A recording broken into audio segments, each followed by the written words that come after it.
intermediate, we started with Tango. We pretty much didn't look at any figures today. We simply looked at some technical ideas. So the first thing I wanted to look at, and this is kind of apropos to all of your ballroom dancing, is the idea of rise and fall and the way we take a step. So what I want to get away from is these very kind of careful reach steps. I want to make sure that you are falling. So we had an exercise. This is, again, an exaggeration of how things work.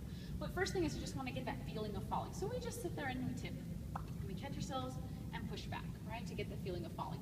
Now, obviously, if I were to take a forward step like that with my partner, this would not work at all. So what I need to do is I need to make sure that as I fall, it's from my knees and ankles, so that from my knees up to my shoulders, it's basically a vertical line. Yeah? Now, right now, again, this is not how you want to take a step. You would knock your partner over, but this is, again, an exercise to get the feeling of making sure that you are bending the knees enough. Because one of the things that happens is very common is we start to bend the knees, but then we brace out, and so it still ends up tipping forward. If you were to hit the wall, you would want to make sure that everything hit all at once, as opposed to going in head first. Okay? So we did that. Then, to elaborate on that, then we went ahead and moved away from the wall. We did basically a lunge. So what we're going to do is we're going to take the exact same action, falling forward, and we're going to catch ourselves, making sure that the entire time that my spine stays vertical. So I fall and I catch.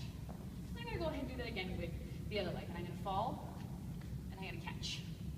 And I'm going to fall and catch, right? This is, again, just to get the idea of how we move off of the leg. Now, again, this is not a forward walk. So now what we're going to do, we're going to do the same idea in terms of how we leave the leg, but I'm going to be a little bit faster with the moving leg, and I'm going to catch myself with the front leg straight. I'm going to have split weight between my front foot and my back foot. Notice that my back foot, I'm high on the ball of the foot. Yeah, my weight is split 50-50 so that my spine is nice and vertical between the two. In order to then collect, I'm going to bend the front knee. I'm going to gather myself. Yeah? And I'm going to do the same thing again with the other leg. So I still take off by falling, but I'm going to go ahead and extend the other leg a little bit early. I'm going to catch with the straight leg. The back leg, the thigh is perpendicular to the ground, high on the ball of the foot, and I split 50-50. I then bend the front knee, and I collect. Okay? That is your progression of exercises. When you take your walks then, you're going to take the walks forward in CB and P, so one foot right in front of the other. The right foot walk is going to be slightly diagonally forward, all right? So we have left foot forward, CB and P, right foot forward, right side leading. Okay, so a little bit of weight. Going backwards then, what we did was we wanted to explore the idea of falling back. So I don't have a good grip on anything here, but I want to make sure that I sit back.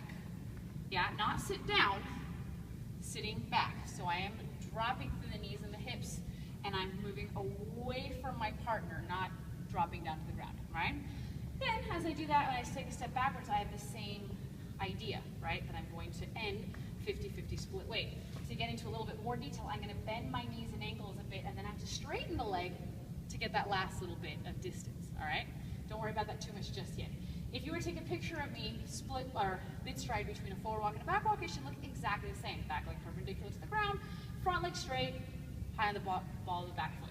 Right? So from here, if I want to collect, then I'm simply going to roll back to the heel, and I will collect. And again, I take my walk back, again bending knee and hips, and I land like this, yeah? Make sure that that heel, particularly going backwards, that heel is nice and high, because if I drop the heel, one of two things will happen. I fall back, or I alter the angle of my spine, okay?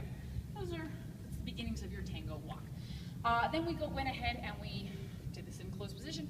We looked a lot at the closed position. So ladies, this is the big one.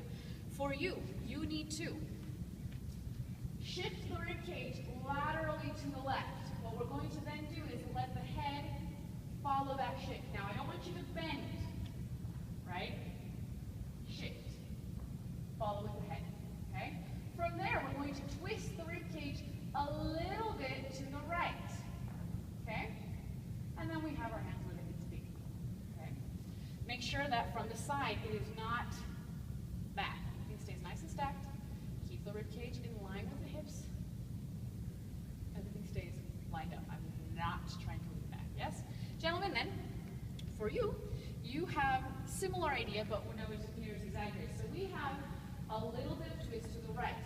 We don't really have a lot of shift to the left, so just for now, just keep it completely neutral.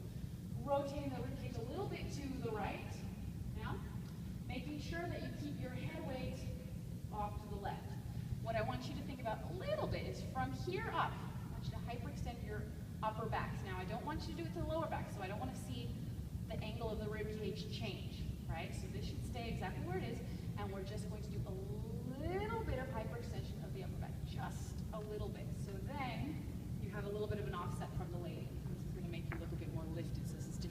pedestrian upright. We start having a dancer to the weights. Okay? So, you putting all of that together, we're going to go ahead and keep referring back to all of those techniques and all those ideas throughout the rest of the semester. We're going to go ahead and do lots of different figures, making sure that this looks solid the entire time. That's it. I'll see you next week.